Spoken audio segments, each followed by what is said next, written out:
बिस्मिल्लाहिर्रहमानिर्रहीम। Exercise 4.1 find in each of the following distance and mid point. हमने क्या find करना है, डिस्टेंस और मिड पॉइंट फाइंड करना है।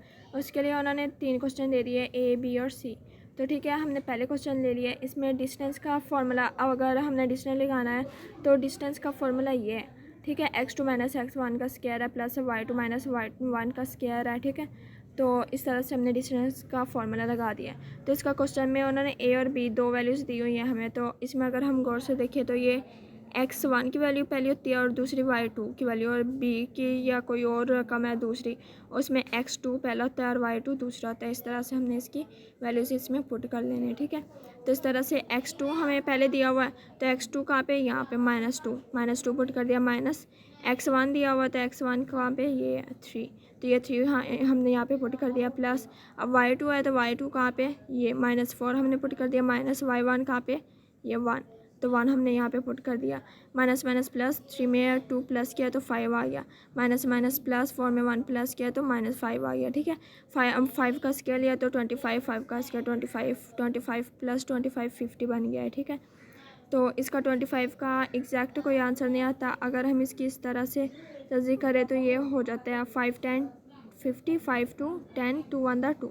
तो इस तरह से हम इसका आंसर निकाल सकते हैं, ठीक है। तो यहाँ पे 5 2 बार है तो 5 बाहर आएगा, 2 1 दफ़ा है तो इसको 2 को अंडर रूट में लिख लेंगे। आप चाहे तो ऐसे लिख ले, चाहे तो ऐसे लिख ले, दोनों ही ठीक है, ठीक है। अब दूसरा ने क्या कहा है, हमें मिड पॉइंट फाइंड करना है। तो मिड पॉइंट का ये फार्मूला है हमारे पास, ठीक है। तो इसमें वैल्यूज़ लगा देने हैं, x1 की वैल्यू लगा दी प्लस x2 की वैल्यू लगा दी, ओवर 2 लिख दिया हमने, 2 बेसिक का ऊपर वाला, ठीक है।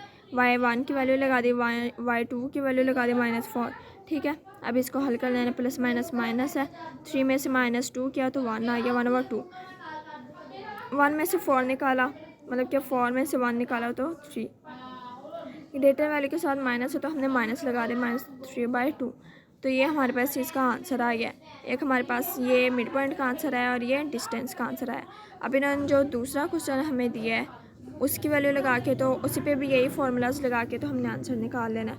डिस्टेंस का हमने फार्मूला पहले तो लिख देना है, इसमें हमने वैल्यूज पुट कर देनी है, ठीक है। 2 + 8 10 और ये 10 का square plus minus minus plus है, 3 में 1 प्लस किया तो 4 है, तो 10 का स्क्वायर 100 है, 4 का स्क्वायर क्या है, 16 है, तो वो हमने लगा दिया है।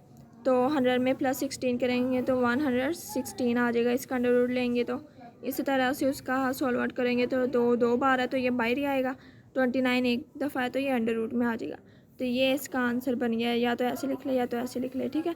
तो अब हमने मिड पॉइंट का फार्मूला लिख देना है, तो इसी तरह से उसमें इसकी वैल्यूज़ लगा देनी है, ठीक है। हमने वैल्यूज़ लगा दी, प्लस माइनस माइनस है, 8 में से 2 निकाला तो 6, तो ग्रेटर वैल्यू के साथ माइनस है तो हमने माइनस लगा दिया, तो 2 1 2 2 3 6, 3 - 1 2 2/2, 2 1 2 2 1 2, 3 -3 और 1 यहाँ पे आ गया। तो ये हमारे पास आंसर है उसका मिड पॉइंट का, ठीक है। तो ये भी हल हो गया। अब तीसरा क्वेश्चन देख लेते हैं। तो इसमें उन्होंने जो वैल्यू दी है हमने पहले वो लिख लिया। अब डिस्टेंस हमने निकालना, तो डिस्टेंस का फॉर्मूला लगा लिया। इसमें हमने x2 x1 की वैल्यूज़ लगा ली, y2 y1 की वैल्यू लगा ली। अब इसका हमने स्क्वायर ले लेना है। तो ये देखिए, ये प्लस माइनस माइनस है, 3 में से 1 निकालो तो क्या बच गया, 2 रह गया, ठीक है। तो इसका अगर स्क्वायर लेंगे तो 2 का स्क्वायर तो 4 है, लेकिन ये स्क्वायर √5 से कैंसिल हो जाएगा। ये 4, 2 का स्क्वायर 4 और 5 यहाँ पे आ गया, ठीक है। प्लस इसका हमने एलसीएम ले लिया तो 16/3 आ गया, तो इसका 16 का स्क्वायर लेंगे तो 2 5 6 आ जाएगा, 3 का स्क्वायर लेंगे तो 9 आ जाएगा, उसी तरह से, ठीक है। तो 4 × 5 20 आ जाएगा, प्लस ये वैल्यू वैसे आ जाएगी। इसका भी हमने एलसीएम ले लेना है, तो नीचे 9 आ गया, इसके नीचे कुछ भी नहीं है, 1 है तो 1 को 9 पे डिवाइड करेंगे, 9 को 20 से मल्टीप्लाई करेंगे तो 180 आ गया हमारे पास, प्लस 257 वैसे आ गया, क्योंकि यहाँ पे बेस सेम है तो 256 वैसे आ गया। इन दोनों का प्लस किया हमने, ठीक है। इसका अंडर रूट लिया है, तो ये उसी तरह से हमने आंसर इसका निकाला है, ठीक है। ये देखें, तो ये हमारे पास इसका आंसर है। और मिड पॉइंट है तो उसके लिए हमने फार्मूला लगाया मिड पॉइंट का, तो इसमें इसकी वैल्यूज़ पुट कर ली हैं। तो यहाँ पे प्लस माइनस माइनस है और इसका हमने एलसीएम ले लिया है, ठीक है। तो अब यहाँ पे माइनस माइनस प्लस है, 3 में 1 प्लस किया तो 4√5 आ गया यहाँ पे, तो इसका एलसीएम लिया है तो ये 2 17 से कैंसिल कर दिया, 7/3 हमारे पास रह गया यहाँ पे, 2 1 2 2 2 4 आ गया, -2 √5 और 7/3 ये हमारे पास आ गया इसका आंसर मिड पॉइंट का। Which of the points are at the distance of 15 unit from the origin. अब ये उन्होंने क्वेश्चन नंबर 3 दिया है हमें, ठीक है। उन्होंने कहा है कि कौन सा क्वेश्चन है जो कि 15 यूनिट्स डिस्टेंस है उसका, ठीक है। तो हमने ये फाइंड करना है कि 15 यूनिट्स उसका डिस्टेंस है कि नहीं। तो डिस्टेंस उन्होंने कहा है, तो इसलिए जो क्वेश्चन दिया है उसमें हमने डिस्टेंस का फॉर्मूला लगा देना है कि ओरिजिन से ये 16 यूनिट है कि नहीं। तो ओरिजिन का हमने लगाना है, ठीक है। तो ये दूसरी वैल्यू, ये पहली वैल्यू हमारे पास, ठीक है। तो इसके फॉर्मूले में हमने लगा देने इसकी वैल्यूज़। तो यहाँ पे x2 है, तो दूसरी वैल्यू तो हमारे पास ये है ना, तो x2 यहाँ पे 0 है, तो 0 पुट कर दिया माइनस। तो यहाँ पे x1 है, x1 क्या है √176 आ गया, तो वो हमने पुट कर दिया प्लस। y2 हमारे पास क्या है 0 पुट कर दिया -7 हमारे पास y1 है, ठीक है। तो ये इसका स्क्वायर ले लिया, अंडर ले, तो इसका स्क्वायर अंडर से कैंसिल हो जाएगा, ठीक है। तो 167 आ जाएगा यहाँ पे सिर्फ, +7 का स्क्वायर लेंगे तो 49, इन दोनों को प्लस करेंगे 2 to 5 है। तो इसका अगर हम अंडर लेंगे कैलकुलेटर में तो ये 15 यूनिट आएगा हमारे पास। तो इस पर हमने, तो ये 15 यूनिट आया, तो यहाँ पे हमने लिख देना है यस कि यही 15 यूनिट ही है ओरिजिन से, ठीक है। तो इसी तरह से हमने पार्ट 2 इसका कर लेना है। यहाँ पे 0 0 इन्होंने कहा कि पहले आया, फिर दूसरा हमें ए की वैल्यू दे दी हुई है, ठीक है। तो यहाँ पे भी हमने डिस्टेंस का फॉर्मूला लिख लेना है, इसमें वैल्यूज़ लगा देनी है। 10 में से 0 गया तो 10 या 10 का स्क्वायर 100 आ गया, ठीक है। तो -10 का स्क्वायर लिया तो वो भी 100 आया हमारे पास, ठीक है। 100 में 100 प्लस किया तो 200 आ गया, तो इसका अंडर लेंगे तो 10 to √2 आएगा, ठीक। तो ये 10 √2 आया, तो ये 15 यूनिट तो नहीं आया। तो यहाँ पे हमने लिख देना is not at 15 unit from origin, ठीक है। तो यहाँ पे ये आंसर हमारा नहीं आया, तो यहाँ पे नॉट लिख देना हमने। तो इसका पार्ट नंबर 3 देख लेते हैं। यहाँ पे भी उन्होंने 0 0 पहले दिया हुआ है और ये बाद में दिया हुआ है, तो यहाँ पे भी डिस्टेंस का फॉर्मूला लगा देना है। उसी तरह से हमने x2 1 की y1 2 की वैल्यूज़ लगा लेनी है, ठीक है। और इसका 1 का स्क्वायर 1 ही होता है, 15 का स्क्वायर क्या होता है 2 to 5 होता है। इसमें प्लस किया 227 और 26 आया, इसका अंडर रूट लिया है, तो इसका अंडर रूट क्या है 15 आता है, ठीक है। तो सॉरी इसका 226 है, तो इसका ये देखिए यहाँ मैंने इसका एलसीएम लिया है, तो आगे ये सॉल्व आउट हो ही नहीं रहा, तो इसका 15 यूनिट नहीं आ रहा है। तो मतलब कि इसका हमने ए की वैल्यू लगा देनी है, उसको लिखना है is not 15 unit from the origin, ठीक है। तो इसका डी पार्ट देख लेते हैं। इसमें उन्होंने ए पहले लगाया 0 बाद में लगाया, ठीक है, ओरिजिन। तो यहाँ पे भी डिस्टेंस का फॉर्मूला लगा देना है, उसी तरह से इसकी वैल्यूज़ पुट कर देनी है, उसका स्केल ले लिया है, ठीक है। इसका फिर हमने अंडर रूट और इसका एलसीएम ले लेना है। तो ये देखिए यहाँ पे इसका एलसीएम ले लिया, इसको कटिंग की है हमने, 2 to 5/2 आया, तो इसका अंडर रूट लेंगे तो इसका तो 15/√2 है, 2 का अंडर रूट कोई नहीं होता, तो इसका अंडर रूट 2 ही है। तो 15 तो है लेकिन अंडर रूट 2 भी है नीचे, तो ये भी 15 यूनिट नहीं बन रहा, तो इसका भी A is not at 15 unit from the origin, ठीक है। तो इस तरह से हमने इसका लिख लेना है। तो क्वेश्चन नंबर 4 का फर्स्ट पार्ट, इसमें क्या कहा है, show that points A B C are the vertices of the right angle, मतलब कि किनारे उसके, ठीक है, ये वाले। तो ये उन्होंने कहा है कि ये राइट एंगल के है, ये हमने प्रूव करना है। तो ये कैसे प्रूव होगा, तो ये अगर हम इसकी बेसिक चीज़ देखें तो ये वाली जो होती है ना, ये इन दोनों को प्लस करने से आती है। तो अब हमने क्या करना है, ए बी निकाल लेना है, बी सी निकाल लेना है और ए सी निकाल लेना है, और ए सी को हमने एक साइड पे रख देना है और ए बी और बी सी को दोनों को प्लस करना है, और अगर वो इसकी इक्वल आ जाती है तो वो प्रूफ हो जाएगा कि ये राइट एंगल के वर्टिसेस है, ठीक है। तो इसी तरह से हमने ए बी लगाया, तो ए बी निकालना है हमने यहाँ से यहाँ तक का फासला, तो इसमें डिस्टेंस का फॉर्मूला हम लगाएंगे, ठीक है। डिस्टेंस का फॉर्मूला लगा दिया और ए और बी की वैल्यूज़ ले लेनी है। तो ये x1 है, ये y1 है, ये x2 है, ये y2 है।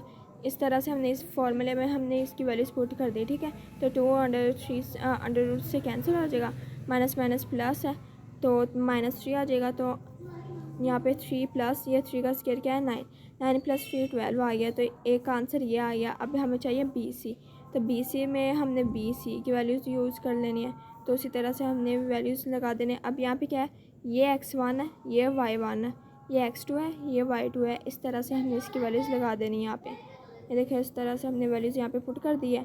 तो उसी तरह से √3 इसका √2 से कैंसिल हो जाएगा, इसका ये वाला प्लस माइनस माइनस है और -1 यहाँ पे आ गया, स्क्वायर 1 का स्क्वायर 1 ही होता है, 3 + 1 4, तो √4 का आंसर क्या होता है 2, तो ये 2 आ गया। अब हमें क्या चाहिए CA, तो CA के लिए भी हमने फार्मूला लगा दिया। अब यहाँ पे क्या होगा, CA फाइंड करना है ना, तो ये वाला x1 है, ये y1 है, और A में ये वैल्यू क्या है x2, ये y2, ठीक है। तो इस हिसाब से हमने C को पहले रख लिया, A को बाद में रख लिया, इस तरह से हमने वैल्यूज़ लगाए इसकी। तो यहाँ पे हमने वैल्यूज़ पुट कर दी हैं। तो इसका 0 का स्क्वायर 0 ही होता है, तो ये कैंसिल हो गया, पूरी रकम ख़त्म हो गई है। 2 + 2 4, 4 का स्क्वायर होता है 16, √16 क्या आता है 4। तो अब हमने पाइथागोरस थ्योरम लगा के इसको सॉल्व आउट करना है, ठीक है। C² = A² + B², ठीक है। तो यहाँ पे C क्या है, इसको इन दोनों को प्लस करने से जो अगर ये आ जाता है तो फिर ये प्रूव हो जाएगा। तो इसी तरह से हमने AB² + B² लगा लिया और CA हमने अलग रख लिया है, ठीक है। तो CA की वैल्यू क्या आई है हमारे पास, या CA की वैल्यू ये आई है 4, वो हमने एक साइड पे रख ली, इसका स्क्वायर किया है, ठीक है। AB की वैल्यू क्या आई हमारे पास √12, वो लगा लिया प्लस, और BC की वैल्यू है 2, इसका स्क्वायर, तो ये √ से स्क्वायर इसका कैंसिल हो जाएगा। 12 + 2 का स्क्वायर 4, और ये 4 का स्क्वायर क्या आता है 16। तो 4 में 12 प्लस करेंगे तो ये 16 आएगा। 16 = 16, मतलब कि ये दोनों उसके वर्टिसेस है राइट एंगल के, तो ये हमारे पास प्रूव हो जाएगा। तो ये देखें मैंने लिखा है 16 = 16, ABC is a right triangle, ठीक है। तो इस तरह से ये प्रूव हो गया।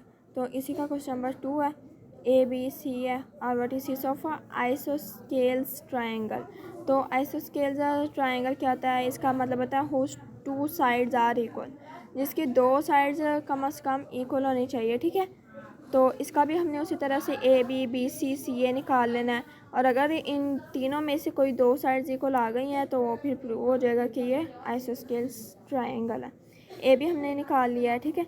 A और B, x1 है, ये y1 है, ये x2 है, ये y2 है। इस तरह से हमने इसका फॉर्मूले में वैल्यूज पुट कर दी। माइनस माइनस प्लस है, तो ये 5 आ गया है, तो प्लस माइनस माइनस प्लस, 3 में 1 प्लस किया तो 4, 4 का स्क्वायर आ गया 16, 5 का स्क्वायर आ गया 25, इन दोनों को प्लस किया तो 41, ये एक आंसर आ गया। अब हमारे पास BC हमने निकालना है, तो अब B और C, यहाँ पे ये x1 है, ये y1 है, ये x2 है, ये y2 है, ठीक है। तो इस तरह से हमने इसकी वैल्यूज पुट कर ली हैं। 2 + 2 4 है, 4 का स्क्वायर प्लस 2 + 3 5 है, 5 का स्क्वायर निकाल लेना है, तो इसका स्क्वायर लिख लिया, दोनों को इन दोनों को प्लस किया 41 आ गया, ठीक है। तो यहाँ तक कर लेंगे तो फिर भी ठीक है, ये करना है तो ये भी कर लें आप लोग। ये 2 साइड्स हमने की है, तो दोनों एक दूसरे के इक्वल आई हुई हैं, तो इसमें क्या है, ये आइसोस्केल ट्रायंगल है। तो आप चाहे तो तीसरी साइड भी कर सकते हैं, नहीं तो कोई बात नहीं। तो ये देखिए ये प्रूव हो गया। तो मैंने इस तरह से लिखा हुआ है AB और BC जो कि इक्वल आए थे दोनों, ठीक है। AB और BC आए थे ना, तो इनको मैंने इक्वल करके दिखा दिया, इट इज़ आइसोस्केल ट्रायंगल। तो ये मैंने इस तरह से लिखा हुआ है इसको। तो इसका क्वेश्चन नंबर, इसका part number 3, points A B C and D are the vertices of a parallelogram, इस पैरेललोग्राम स्क्वायर। मैंने कहा ये पैरेललोग्राम के हैं, ठीक है। तो ये हमने प्रूव करना है, और ये भी हमने करना है कि ये पैरेललोग्राम स्क्वायर है कि नहीं। तो पैरेललोग्राम में क्या होता है, इस तरह की इसकी शक्ल होती है कुछ, ठीक है, मैंने बनाई हुई है यहाँ पे। तो मतलब कि ये और ये वाली साइड एक दूसरे के बराबर होनी चाहिए, और ये दोनों एक दूसरे के बराबर होने चाहिए, इनके आंसर बराबर होने चाहिए, ठीक है। तो ये पैरेललोग्राम प्रूव हो जाएगा। तो इस तरह से हमने इसका डिस्टेंस निकाल लिया AB, और यहाँ पे DC हमने निकाल लेना है। AB है, इसका फार्मूला लगाया, A और B की वैल्यू को हमने रख लेना है, x1 है, y1 है, ये x2 है, y2 है। इस तरह से हमने वैल्यूज़ इसकी पुट कर लिया है, इसको प्लस किया है, ठीक है, इसका स्क्वायर किया है। तो इस तरह से ये इसका 50 आंसर आ गया √50।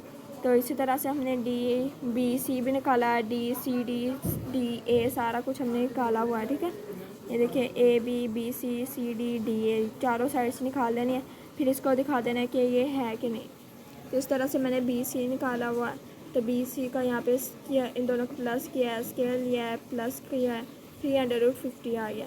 CD निकाला है, उसका फार्मूला लगा के इसमें वैल्यूज पुट कर दिया, इन दोनों को प्लस किया है, ठीक है। तो इनका स्केल लिया, उसी तरह से हमने इसको प्लस किया, √50 आ गया। ये सारा तरीका उसी तरह से है, डिस्टेंस का फार्मूला लगाते जाएँ, उसमें वैल्यूज पुट करते जाएँ बस। ये DA क्या भी उसी तरह से हमने निकाल लिया, डिस्टेंस का फार्मूला लगाया, उसमें वैल्यूज पुट कर दिए हैं, और इसका दोनों को माइनस किया, 1 आ गया, ये 7 आ गया, इसका स्केल लिया है, दोनों को प्लस किया, 50 आ गया। ये देखिए चारों साइड ये एक दूसरे के इक्वल आ गई हैं। अगर ऐसा होता है कि यहाँ पे 50 आता है, यहाँ पे 40 आता है, यहाँ पे 50 और पीछे 40, तो फिर भी सही था, क्योंकि ये हमने बस ये बताना है कि ये साइड इसके इक्वल है। अगर ये 50 है तो ये भी 50 अंडर रूट ही होनी चाहिए, अगर ये 40 अंडर रूट है तो ये भी 40 अंडर रूट होने चाहिए, ठीक है। लेकिन ये तो सारी चारों ही बराबर आ गई है हमारे पास, तो इसमें नहीं है पैरेललोग्राम है। अब हमने बताना है कि इस पैरेललोग्राम का स्क्वायर, तो इसका स्क्वायर भी बताना है कि स्क्वायर है कि नहीं, तो हमने सिर्फ बताना है। तो इसमें ये जो इसका डायगोनल है और ये डायगोनल है, ये दोनों डायगोनल हमने निकाल लेने। अगर ये दोनों इक्वल आ गए मतलब कि ये स्क्वायर भी है, तो इसके लिए हमें क्या चाहिए, AC और BD चाहिए हमने। तो ये AC है, उसी तरह से हमने डिस्टेंस का फार्मूला लगाया, उसमें वैल्यूज पुट कर दी हैं, ठीक है। तो ये सारा सॉल्व आउट करके 100 आया, 100 का अंडर रूट लिया, 10 आ गया, ठीक है। अब हमें क्या चाहिए, BD, तो हमने वो निकाल लिया। BD का यहाँ पे डिस्टेंस का फार्मूला लगा दिया है, उसमें वैल्यूज़ पुट की हैं, इनको प्लस किया है, इसका स्केल लिया, प्लस किया, अंडर रूट 10 आ गया।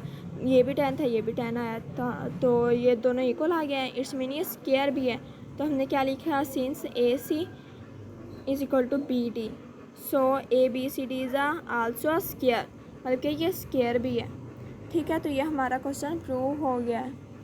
तो जो उन्होंने मांगा था वो हमने दे दिया ये क्वेश्चन में, ठीक है। तो ये क्वेश्चन हमारा सॉल्व हो गया है। तो अगर ये आपको क्वेश्चन वीडियो पसंद आई हो तो लाइक करें, शेयर करें, सब्सक्राइब करें। मिलते हैं नेक्स्ट वीडियो में। खुदा हाफिज़।